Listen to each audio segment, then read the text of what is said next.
Well, if you wanna be really sure, to be sure, sabihin mo kay Teddy Casino at mga kasama niya doon, imbitahan niya si Mike Defensor na magsalita sa taas. Imbitahan niya yung mga 18 Marines na tumayo sa taas dahil sila yung mga nasa forefront ng paglaban sa korupsyon dito sa Pilipinas. Ngayon po, welcome na welcome po ang ginawa ng White Ribbon Movement ngayon, ng White Ribbon Rally, na pinag-iisa niya lahat ng mga taong tumatawag sa korupsyon. At welcome yung sinabi nila na dapat ito ay walang kulay at dapat ito ay hindi partisan. Kami po ay handa dito na hindi magsalita ng Duterte. Handa rin kaming hindi magsalita ng anti-Marcos. Handa rin kaming magsalita na hindi anti-Dilaw, hindi anti-left, kahit ano. Basta sasabihin lang namin, itigil na ang korupsyon. As a matter of fact, nagpapatuloy nga yung ginagawa nilang impeachment laban kay VP Sara Duterte. Okay, fine, di magpatuloy kayo doon sa Senate. Basta anti-corruption, go ahead! Pero ipagpatuloy nyo rin! Yung mga ginagawa nating iba para totally mawala ng korupsyon sa Pilipinas! Yung impeachment naman kay BBM, ituloy na rin natin! Lahat na masangkot sa flood control project, kasuhan na rin natin! At ipakulong na rin natin!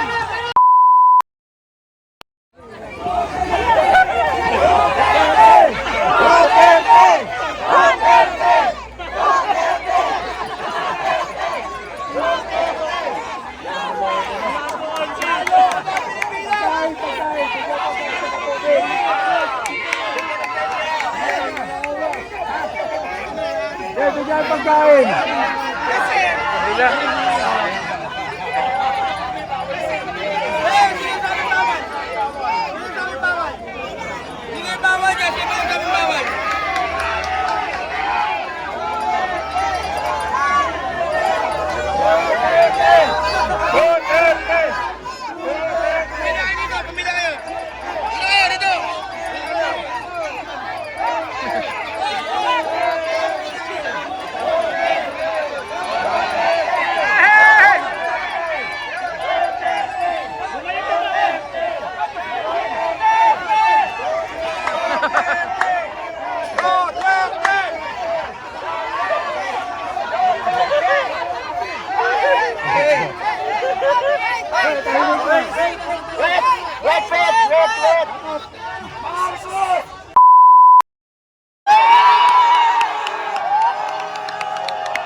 Bumaliktad na yung kabila. Tao ni Banga, gutom na! Hindi kami nagugutom! Walang adik dito!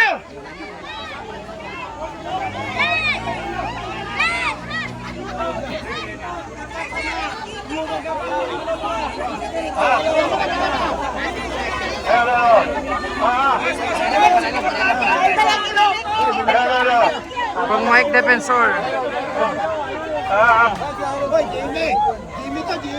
Jimmy. You're in, ha?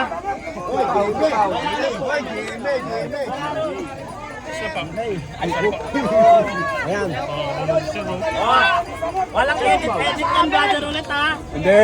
Ito mga ito, kung meron tumanggap na hindi sila kasama. Yes. Nagtatrabaho lang sila. Ang mga boss nila. Bigay respeto na rin namin sa kanila yon na meron silang stage doon, may programa sila. Kami naman, nandito rin naman kami, pero nakikisa pa rin kami sa kanila. Hindi naman ibig sabihin na kalaban namin sila o hindi namin respeto yung ginagawa nila. Mas mabuti nga nandito kami para malayo sila makagawa ng kanilang programa. Pero ang sabi naman ng mga organizers, sir, walang political color yung protesta doon. Hindi po ba kayo nakipag-ugnayan? Nakipag-ugnayan ako dun sa isang political, one of the conveners. And sinabi naman niya, you can come as on your own, bilang Pilipino, makiisa ka. May mga iba din, nakita nyo may mga ibang nagbibigay ng mga statements na hindi maganda. Pero wala sa amin yun eh. Basta kami nandito kami dahil yung laban naman nila sa korupsyon, laban din naman namin. Yung korupsyon, na hustisyang hiningi natin hanggang ngayon walang nakukulong. Mauna pa nga ako makukulong dun sa mga nagnakaw. Nirespeto naman natin yung ganung panawagan. Ano yung nabanggit niyo, sir, na mga statement na hindi maganda? may mga public statement sila eh. In particular, nabanggit pa nga ako eh. Na yun, pumunta ka dyan, huwag kang, parang something to do with, huwag kang magsalita or huwag kang makigulo. Ay, nung una pa man sinabi ko eh, pupunta ako makikisa bilang Pilipino. Sir, yung panawagan kasi doon kontra corruption, kabilang po yung Duterte family. Dito po, significantly magkaiba po yung ano pong reaction nyo doon? Alam mo, wala naman kaming problema doon sa panawagan. Lalamat managot sa kurakot. Ang amin lang sinasabi, parang lopsided mismo yung nangyayari. Biruin mo yung isang vice president na ang tagal na nilang pinag-usapan yung issue niya. Noong pa nga nasa COA pa, 125 million. Pagkatapos, itong bilyon-bilyon na korupsyon, wala pa tayong nakikita. Eh, isang delivery nga lang doon is 1 bilyon, 500 milyon. So yun lang naman yung aming sinasabi na may bukas at malinaw na pagnanakaw, may mga nagsalita na ayaw nilang pagsalitin. Kay VP Sara, kahit hindi pwede, ginagawa nila, no? Bubuksan nila yung salin, bubuksan nila yung tax records. Pero dito naman sa 18 Marines na nag-volunteer na magsalita, kay Gutes na nag-volunteer na magsalita, ayaw nila pagsalitin, ayaw lang ipatawag si ES Bersamin, sila Adrian Bersamin. So yun lang naman yung amin doon na, sige, walang problema doon sa ating kurakot, pero wag naman yung proteksyonan yung iba, at yung iba naman ay kunyari, in particular si VP Sara, dinidian ninyo. Dapat yung totoo lamang at yung dapat lamang. At yung pananagutan dun sa kurakot na yan, sabi ko nga, lahat ng nasa likod ko, siguro lahat kami may kaso na eh. Pero dun sa mga kurakot, dun sa kaso ng kurakot, 6 lang ang alam kong pangalan na may kaso. 3 pa dun, nasa Witness Protection Program. Sir, anong reaction mo nung Friday na filean ka na? Hindi, sabi ko pa, good job, matupag, matipag. Ready naman, nagre-ready na kayo ng nyo, sir? Hindi ko pa nakita kung ano yung final niyang kaso eh, pero wala yun, hindi ko maintindihan. Kahit na yung mga nagtatanong sa akin media reporters, hindi nila maintindihan eh.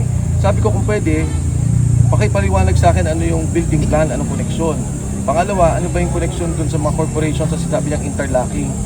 Kasi kung hindi natin naintindihan, hindi ko rin maintindihan kung ano yung sinasabi niya sa media. Pero pinakita ko na yung lugar, bukas yun, nakikita naman nila, at kami ay may-ari ng establishmento. Tulad na banggit ko, marami kami doon, may mga kasama nga kami na ngayon nasa cabinet at senador, at alam niya kung sino yung mga yun. Pero ang gusto lang niya, siyempre, ipitin ako at magkaroon ng kaso na non-bailable para hindi na kami makapagsalita at hindi makakilos katulad ng ginagawa namin. Sir, sorry, clarification lang, hindi naman kayo hinarang. Hindi naman. Okay, tayo malis yun. Oo. Lumayo na rin kami. Nominal lang yun. Para wala na rin problema. Tingin ko mahirap pa eh, baka magkagulo pa doon eh. Dapat ka dito, nagkakaisa tayo laban sa korupsyon eh, at hindi mag-away-away. Pero di ba sir nade-defeat yung purpose kasi ang call nila doon, no political colors, welcome ang lahat. Sabi lang nila yun. Sabi lang nila yun. Nagpanawagan. Hindi, sila Bishop Tindero, in fairness, no, sila Bishop Bagaforo, wala naman, gano'n naman talaga eh, open and kaso nga lang, may mga ilang organization na talagang nagtutulak ng parang ganito, yung pag hindi kayo pwede, ito pwede, mga ganyan. Pero kami, hindi namin pinapansin yun dahil kami naman nakikisa bilang Pilipino.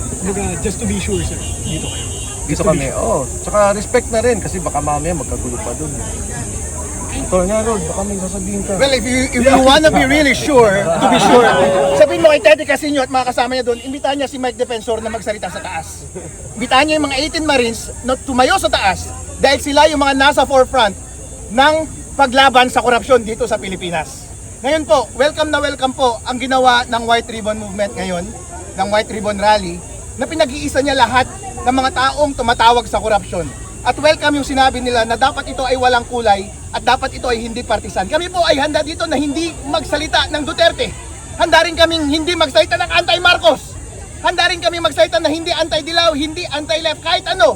Basta sasabihin lang namin, itigil na ang korupsyon. As a matter of fact, nagpapatuloy nga yung ginagawa nilang impeachment laban kay VP Sara Duterte. Okay, fine, di magpatuloy kayo doon sa Senate. Basta anti-corruption, go ahead!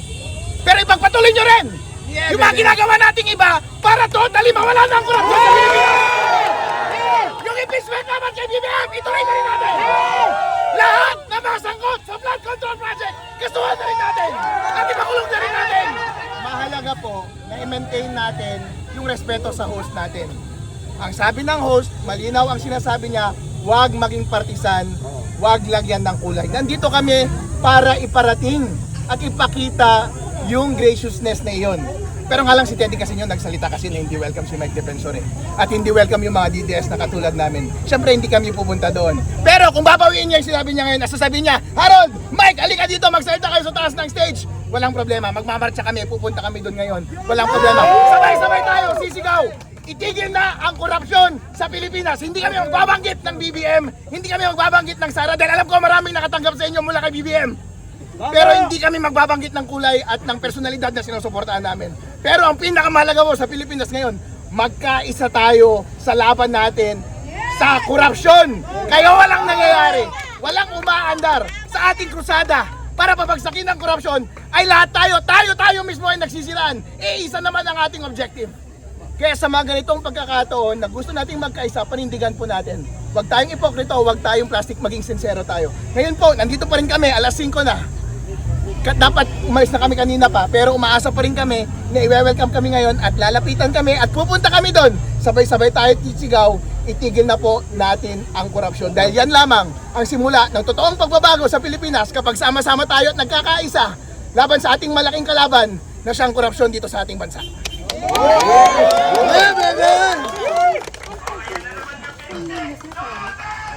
Amen!